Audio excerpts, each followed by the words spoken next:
Hello friends, welcome to the Teaching Hub. आज की इस वीडियो में मैं आपको पढ़ाऊंगा चैप्टर 1 रिलेशन एंड फंक्शन का सेकंड पार्ट, जिसमें मैं आपको बताऊंगा फंक्शन। फंक्शन किसे कहते हैं? A special type of relation which have a unique image of every elements in codomain. अगर किसी भी एलिमेंट की एक इमेज दे रखी है, एक इमेज, एक से ज़्यादा इमेज नहीं होनी चाहिए किसी भी एक एलिमेंट की, लेकिन सभी एलिमेंट्स की, अगर सभी एलिमेंट्स के पास एक यूनिक इमेज है, that means it is called a function.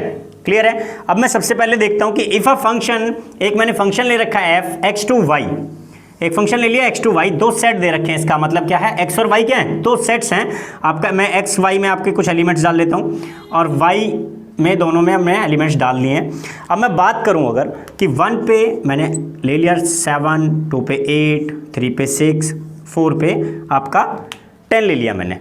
अब अगर मैं बात करूं यहाँ पर सबसे पहले x की, तो ये जो x है हमारा, ये जो कंप्लीट x है, इसके सारे एलिमेंट्स हमारे क्या कहलाएंगे? डोमेन। तो डोमेन के अंदर जो एलिमेंट्स आएंगे आपके 1, 2, 3, 4, 5। क्लियर है? और अगर मैं बात करूं y की, तो y के सारे एलिमेंट्स क्या कहलाएंगे? कोडोमेन। y के सभी एलिमेंट्स क्या हैं? कोडोमेन। 6, 7, 8, 9, 10, ये पांचों एलिमेंट्स क्या हैं? कोडोमेन। और इसके पांचों एलिमेंट्स क्या दे रखे हैं? डोमेन। अब अगर मैं बात करूं यहां से जिसके ऊपर इमेज बनी हुई है 6, 7, 8 और 10, 6, 7, 8 और 10, ये जो एलिमेंट्स हैं आपके, इनको बोलेंगे हम इमेज या रेंज। इसको बोलेंगे क्या? रेंज बोलेंगे या फिर बोलेंगे इमेज। क्लियर है? ये आपका इमेज है। अब मैं बात करूं अगर इन एलिमेंट्स की, यहां पर 1, 2, 3, 4, जिसमें 5 इंक्लूड नहीं है। क्या क्या है? 1, 2, 3, 4, 5 इंक्लूड नहीं है। तो ये सारे एलिमेंट्स क्या हैं? Pre image.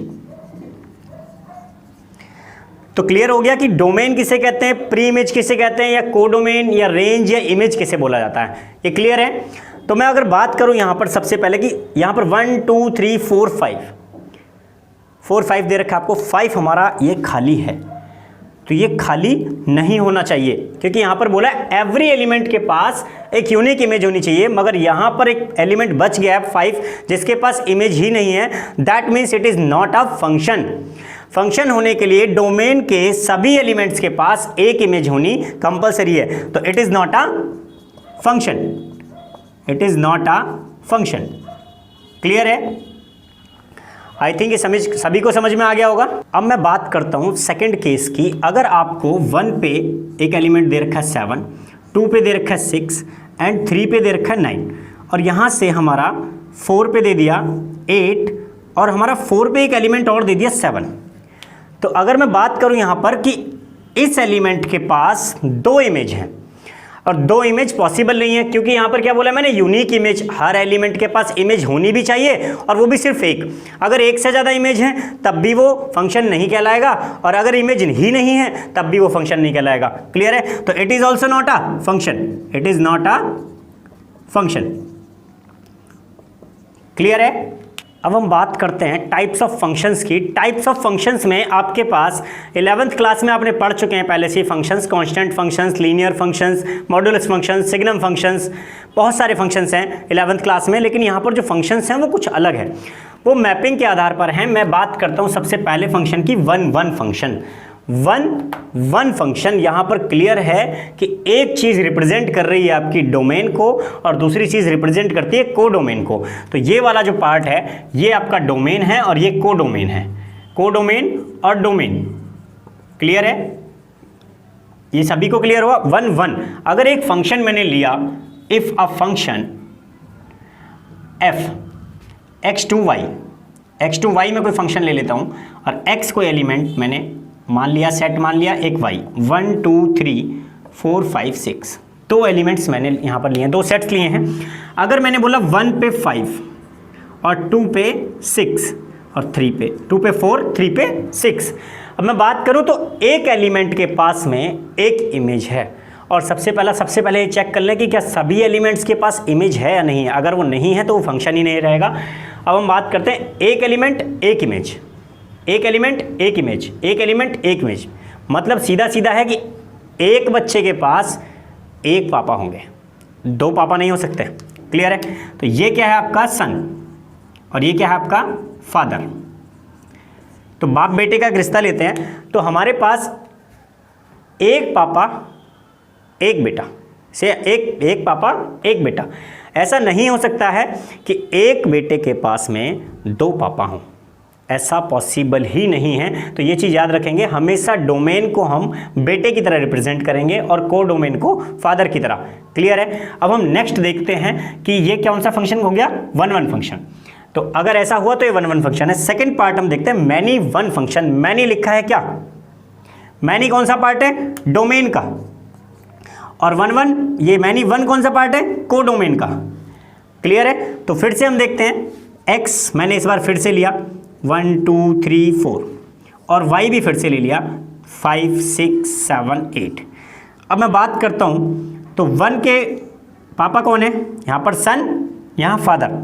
तो 1 के पापा कौन है, 1 के पापा की अगर मैं बात करूं तो 5, और 1 के पापा 5 हैं और 2 के पापा कौन है, मैंने फिर से ले लिया 5 के पास दो बच्चे दे रखे हैं, और यहाँ पर 3 के पापा 8 हो गए हैं और 4 के पापा 6 हो गए हैं। क्लियर? तो ऐसे केस में जहाँ पर एक बाप के पास दो बेटे कहलाएंगे, इस केस को हम बोलेंगे मैनी वन। मतलब कि दो प्री इमेजेस के पास एक इमेज हो सकती है लेकिन दोनों के लिए वो यूनिक रहेगी। क्लियर है? तो ये फंक्शन कौन सा कहलाएगा, many one function. It is called many one, and अगर एक एक रहे तो 1-1 फंक्शन। आई होप सभी को समझ में आ गया होगा। नाउ हम बात करते हैं तीसरे फंक्शन की। तीसरा फंक्शन आपको दे रखा है onto function. If a function f x to y, मैंने कोई फंक्शन ले लिया है x to y और उसमें आपको एक x सेट दे रखा है, एक y सेट दे रखा है। x सेट के एलिमेंट्स है 1 2 3 4 5 6 7 8 हमारे y के एलिमेंट्स हैं, और मैंने यहाँ से एक फंक्शन बना लिया 1 2 3 का 8 4 का 7। तो यहाँ मैं बता दूं कि इसकी डेफिनेशन हमारे लिए कहते हैं कि ऑन टू फंक्शंस का मतलब क्या है, every element of codomain have pre image in domain. क्या बोल रहा है, every element of codomain have pre image in domain. मतलब यहाँ के सभी एलिमेंट्स के पास एक प्री इमेज होनी चाहिए। अगर यहाँ पर एक भी एलिमेंट खाली है तो वो क्या कहलाएगा, ऑन टू फंक्शन नहीं होगा। क्लियर है? तो यहाँ के सभी एलिमेंट्स के पास एक प्री इमेज होनी चाहिए, ये कंफर्म है। क्लियर? नेक्स्ट हम बात करते हैं इनटू फंक्शंस की। इनटू फंक्शंस आपके सिलेबस में नहीं है लेकिन एक छोटा सा टॉपिक है, इसे हम देख लेते हैं कि जो फंक्शन ऑन टू नहीं होता वो फंक्शन इनटू होता है। जैसे अगर मैं बात करूँ यहाँ पर, मैं आपके दो एलिमेंट्स ले लेता हूँ 1 2 3 4 और 5 6 7 8। मैंने सेम आपका सेट लिया है x और y। अब 1 के पास में 5 है, 2 के पास में 6 है, 3 के पास में 7 है, लेकिन 4 के भी पास 7 है। यहाँ पर एक एलिमेंट बच गया 8। 8 के पास कोई भी प्री इमेज नहीं है। ये फंक्शन तो है क्योंकि इधर से फुल है, इधर के सारे एलिमेंट्स के पास इमेज है, बट इधर के सभी इमेजेस के पास प्री इमेज नहीं है। That's why it is not a onto function, it is called into function. Clear है? इनटू फंक्शन हालांकि आपके सिलेबस में नहीं है, तो क्लियरली आप एक बात समझ लीजिए, जो फंक्शन ऑन टू नहीं होते हैं वो फंक्शन इनटू होते हैं, और जो फंक्शन मैनी वन नहीं होते हैं वो 1-1 होते हैं, और जो 1-1 नहीं होते हैं वो मैनी वन होते हैं। इनका आपस में रिलेशन है चारों का। क्लियर? मैं एक क्वेश्चन कराता हूं जिसमें चारों चीजें आपको क्लियर हो जाएंगी। नाम देखते हैं कि मैंने आपके सामने 6 क्वेश्चंस आपके सामने ले रखे हैं, 6 अलग अलग केस के। तो देखते हैं कौन सा फंक्शन किस टाइप का है। पहले देखते हैं, सबसे पहले केस में देखेंगे कि आपका एक के पास एक इमेज है 7, 2 के पास है 9, 3 के पास फिर से 7 है। मतलब यहाँ से पता लग गया कि ये फंक्शन कौन सा है, मैनी वन। तो ये फंक्शन है आपका मैनी वन। अब ये 1-1 है, 1-1 या मैनी वन में से क्लियर हो गया कि ये मैनी वन है। अब ऑन टू या इनटू में से चेक करने के लिए यहाँ देखो, क्या सभी इमेज के पास, सभी एलिमेंट्स के पास प्री इमेज है, 6 और 10 आपके खाली हैं। तो मतलब ये कौन सा फंक्शन है, इनटू। एक हो गया मैनी वन, दूसरा हो गया इनटू। सेकंड केस की अगर हम बात करें, यहाँ पर हम देखें, देखो दोनों केस में क्या है आपका 1 और 2, दोनों केस में आपका 6 इमेज आ रही है। तो ये भी केस आपका मैनी वन बन गया, मैनी वन का केस है ये भी। अगर मैं बात करूं, और सेकंड केस की अगर मैं बात करूं ये ऑन टू है या नहीं, तो आपका एक एलिमेंट्स यहाँ पर भी बचा हुआ है 7 यहाँ पर बचा हुआ है, तो ये भी सेम केस है इनटू। कौन सा फंक्शन है, इनटू फंक्शन सेम। अगर मैं नेक्स्ट की बात करूं तो यहां पर एक के पास सिर्फ एक ही इमेज दे रखी है, मतलब ये कौन सा केस है 1 1, और साथ में 1 1 के साथ ये सारी इमेजेस के पास प्री इमेज भी हैं, या सारे कोडोमेन के पास प्री इमेज है, तो ये कौन सा फंक्शन है ऑन टू फंक्शन भी है। क्लियर है, ये कौन सा केस है ऑन टू एंड 1 1। नेक्स्ट अगर हम बात करें x टू y की तो 1 पे 9 है, 2 पे 9 है, 3 पे 6 है, 4 पे 8 है, 5 पे 7। तो मतलब यहाँ से क्लियर दिख रहा है कि ये मैनी वन का केस है। फिर से ये मैनी वन का केस आ गया। मैं यहाँ लिख लेता हूँ मैनी वन, और मैनी वन के साथ में ये सभी ऑक्यूपाइड हैं, तो मैनी वन के साथ में आ गया onto function. Clear, many one के साथ है ऑन टू फंक्शन। अब मैं यहाँ देखता हूँ x टू y, तो 1 के पास आपका 5 इमेज है, 2 के पास है आपका 5, तो यहाँ से हमें दिख रहा है कि ये मैनी वन का केस बन रहा है। लेकिन अगर मैं बात करूँ तो यहाँ पर 3 के पास में 2 एलिमेंट्स हैं, यहाँ पर ये कंडीशन सेटिस्फाइड नहीं हो रही है। मतलब 3 के पास 6 भी है, 3 के पास 8 भी है, यूनिक इमेज नहीं है, तो ये फंक्शन ही नहीं होगा। ये फंक्शन ही नहीं होगा क्योंकि यहाँ पर एक बेटे के 2 पापा हो गए हैं। याद रहे, एक बेटे के 2 पापा नहीं होंगे, तो it is not a function. Clear है। नेक्स्ट अगर हम बात करें तो यहाँ पर 1 के पास 5 है, और हमारा 2 के पास 6 है, 5 के पास फिर से 5 है, 3 के पास 7 है, बट 4 के पास कोई भी इमेज नहीं है।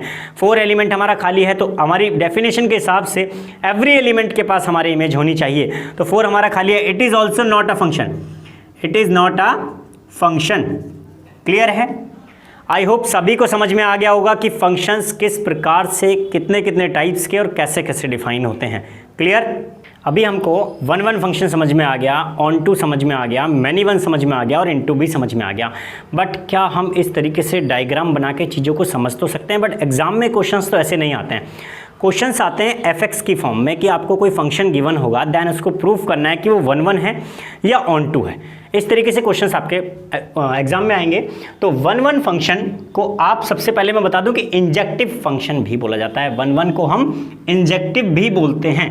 तो कैसे क्वेश्चंस को एग्जाम में करना है, कैसे प्रूफ करना है कि ये 1 1 है, वो मैं सिखा रहा हूं आपको।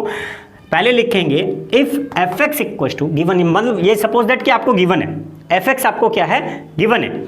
अगर एफ एक्स आपको गिवन है तो मैंने क्या लेट किया कि let f x one equal to f x two. मैंने मान लिया कि ये फंक्शन एफ एक्स वन है और एफ एक्स टू पर बराबर है। ये दोनों केस में फंक्शन बराबर है। अब एक फंक्शन अगर वो फंक्शन है तो या तो वो 1 1 होगा या मैनी वन होगा। तो मैं इसे एज्यूम कर रहा हूँ कि ये गलत है, मतलब कि ये मैनी वन है, एक x1 की वैल्यू पर एक x2 की वैल्यू पे दोनों सेम आ रहा है। क्लियर है। ये मैंने पहले एज्यूम कर लिया कि ये मैनी वन है। जब हमने इसको सॉल्व किया फर्दर आगे तो हमने देखा कि x1 इक्वल टू x2 आ गया। केस है इफ, एक केस ये बनेगा और एक केस बनेगा नॉट इक्वल टू x2। दो केस बनेंगे इसमें।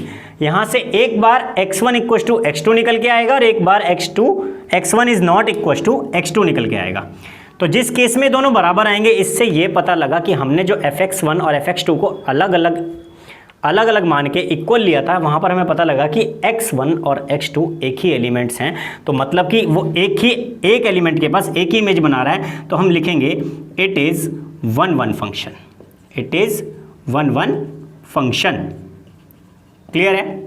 अब हम बात करते हैं, अगर आपका x1 is not equal to x2 आता है तब हम लिखेंगे यहां पर it is not 1 1 function, not 1 1 function. Clear है। तब हम लिखेंगे it is not 1 1 function. I hope सभी को ये समझ में आ गया होगा। मैं एक एग्जांपल लूंगा अभी लास्ट में और फिर उसके बाद मैं कराऊंगा। पहले मैं ऑन टू आपको समझा देता हूं उससे पहले। नाम देखते हैं onto function. Onto function को सर्जेक्टिव भी बोलते हैं, सर्जेक्टिव। इफ एफ एक्स आपको कोई फंक्शन गिवन है, मैंने अज्यूम कर लिया है कि कोई भी ये फंक्शन आपको गिवन है, तो हमें करना क्या है, सबसे पहले put f x equal to y. F x की जगह हमने y की इमेज में इसको कन्वर्ट लेट कर लिया है। फिर हमें x equal to g y एक फंक्शन बनाना है, यहाँ से x की वैल्यू निकालनी है y की फॉर्म में कन्वर्ट करके। जैसे हमारा fx था y की फॉर्म में, यहाँ पर आपको x की वैल्यू निकालनी है कोई फंक्शन gy लेट करके। तो यहाँ से हम चेक करेंगे, यहाँ से वही चेक करना है जो हमने इमेज में चेक किया है कि क्या सभी डोमेन के पास प्री इमेज प्रेजेंट है आपके डोमेन के अंदर। क्लियर है। सबसे पहले हमें क्या चेक करना है, क्या सभी कोडोमेन के पास प्री इमेज प्रेजेंट है x के अंदर। अगर वो प्रेजेंट है तो हम लिखेंगे यहाँ पर एवरी एलिमेंट ऑफ, क्या लिखेंगे, every element of codomain have pre image in domain. ये लाइन याद रखनी है आपको, every element of codomain have pre image in domain. ये लाइन लिखने के बाद में यहां डायरेक्ट लिख देंगे hence it is onto function. अगर इमेज प्रेजेंट है तो that means pre image, every element है। अगर नहीं है तो every element of codomain have not pre image in domain, hence it is not on to function। बस ये लाइन आपको लिखनी है, आपके मार्क्स नहीं कटेंगे एक भी। इस लाइन को नहीं भूलना है, ये लाइन बहुत इंपॉर्टेंट है। क्लियर है। तो अभी मैं एक एग्जांपल लेता हूं जिसमें आपको क्लियर होगा कि 1 और ऑन टू फंक्शन क्या होते हैं। क्लियर। नाउ मैंने क्वेश्चन लिया है, क्वेश्चन नंबर 1, f एक फंक्शन है n to n, मतलब कि डोमेन भी आपका नेचुरल नंबर है और कोडोमेन भी नेचुरल नंबर है, given by fx equal to x square. अगर एक्स स्क्वायर आपको दे रखा है तो आपको मैंने प्रोसेस बताया, सबसे पहला 1 फंक्शन। तो 1 फंक्शन के लिए आपको क्या करना है, f(x1) इक्वल टू f(x2). तो x1 x की जगह हम रखेंगे x1 का स्क्वायर इक्वल टू x2 का स्क्वायर। तो ये दोनों वैल्यूज़ के स्क्वायर अगर इक्वल हैं तो वो दो केस में पॉसिबल हैं। तो यहाँ से x1 की जो वैल्यू निकल के आएगी, x1 की वैल्यू आएगी, दो वैल्यू निकल के आएंगी, एक पॉजिटिव एक नेगेटिव। तो दूसरा केस क्या है, एक मैं अलग अलग लिख लेता हूँ इनको। दूसरा केस आपका x1 इक्वल टू माइनस का x2, दो केस बन के आएंगे। बट क्वेश्चन ने हमें पहले ही बोला है कि दोनों चीज़ें नेचुरल नंबर हैं, मतलब कि इधर वाला भी और उधर वाला भी क्या है, दोनों नेचुरल नंबर। अभी हमारे पास में x1 और x2 जो है आपका नेगेटिव है और नेगेटिव नेचुरल नंबर्स नहीं होते हैं, तो ये वाला केस आपको नहीं लेना है। जैसे ये केस मैंने काट दिया तो आपका राइट में कौन सा आ गया, ये वाला केस। और x1 इक्वल टू x2 अगर आ गया तो according to definition it is क्या हो जाएगा, इट इज़ 1 फंक्शन। क्लियर है, 1 फंक्शन। हाँ, मैं ठीक से लिख देता हूँ इसे, 1 फंक्शन। क्लियर है। अब मैं अगर बात करता हूँ सेकंड केस की, ऑन टू फंक्शन की, तो ऑन टू फंक्शन के लिए हमारे पास fx equal to x square दे रखा है और मैंने आपको सिखाया था कि हमें fx equal to y put करना है, fx इक्वल टू वाई। तो यहाँ से एक्स स्क्वायर इक्वल टू हमारा हो गया वाई, एक्स स्क्वायर की वैल्यू क्या हो गई, वाई। अब मैं यहाँ से क्या निकालना है, मेरे को एक्स की वैल्यू निकालनी है, फाइंड करनी है। तो एक्स इक्वल टू यहाँ से आएगा रूट में वाई, यहाँ पर रूट में क्या आ गया, वाई। तो x equal to root y. तो अब हमें चेक करना है क्या वाई की सभी एलिमेंट्स के पास एक्स के पास इमेज मौजूद है या नहीं। मैं चेक करता हूँ जरा, मैं यहाँ पर ले लेता हूँ 1। तो 1 अगर मैंने लिया तो 1 का रूट 1 होगा, x के पास भी 1 मौजूद है, यहाँ पर भी 1 मौजूद है। लेकिन अगर मैंने बात करा 2, तो y की वैल्यू अगर मैंने 2 डाली, नेचुरल नंबर में से ली, नेचुरल नंबर से मैंने वैल्यू ली है, y की वैल्यू 2 जैसे ही रखी तो x के पास इसका कोई भी प्री इमेज नहीं है, क्योंकि रूट 2 की जो वैल्यू होती है 1.414 होती है। दैट्स वाई 1.414 आपका नेचुरल नंबर नहीं है, तो यहाँ पर आपकी इमेज प्रेजेंट नहीं है। दैट्स वाई हम क्या लिखेंगे, it is not onto function. ये क्या है आपका, ऑन टू फंक्शन नहीं है। हम लिख सकते हैं इसमें वो स्टेटमेंट जो मैंने आपको पहले लिखाई थी कि every element of codomain have not a pre image in domain. Clear है। आप वो लाइन भी लिख सकते हैं, उसके बाद में लिख सकते हैं it is not onto function. ये आपको दिमाग में ही मैक्सिमम सॉल्व करना पड़ता है। अगर आपका क्वेश्चन गलत है, मतलब ऑन टू नहीं है या 1 नहीं है, तो एक एग्जाम्पल लेके आपको दिखाना पड़ेगा। बट अगर सही है, आपको दिख रहा है कि वो सही है, तो आपको एग्जाम्पल दिखाने की ज़रूरत नहीं है, आप डायरेक्टली इसे सॉल्व कर सकते हैं और लिख सकते हैं it is 1 1 onto function. Clear है। अब मैं एक चीज़ और बताऊंगा नोट डाल के, इफ़ अ फंक्शन, यहीं पर लिख लेते हैं, अगर एक फंक्शन 1 1 और ऑन टू दोनों हो जाए, मतलब कि इंजेक्टिव और सर्जेक्टिव दोनों चीज़ें प्रेजेंस करता है अपने आप में, तो इस फंक्शन को हम बोलते हैं बाइजेक्टिव फंक्शन। क्या बोलते हैं? Bijective function. अगर ये दोनों मौजूद हैं तब क्या कहलाएगा वो? Bijective function. या 1 1 और ऑन टू के लिए मैं एक चीज़ और बोल दूं, इसको हम बोलते हैं इन्वर्टेबल फंक्शन। इन्वर्टेबल फंक्शन, ठीक है। सॉरी मैंने स्पेलिंग गलत लिख दी है, इन्वर्टेबल फंक्शन। क्लियर। तो ये चीज़ें आपको याद रहे कि अगर फंक्शन 1 1 ऑन टू है तो वो इन्वर्टेबल भी होगा और बाइजेक्टिव भी होगा। क्लियर है। आज की इस वीडियो के लिए इतना ही। अगर किसी भी बच्चे का कोई भी डाउट है तो वो कमेंट सेक्शन में डाल सकता है या डायरेक्ट मैसेज कर सकता है इंस्टाग्राम पे या फेसबुक पे। Thanks for watching, keep supporting. Video को लाइक करना और चैनल को सब्सक्राइब करना ना भूलें।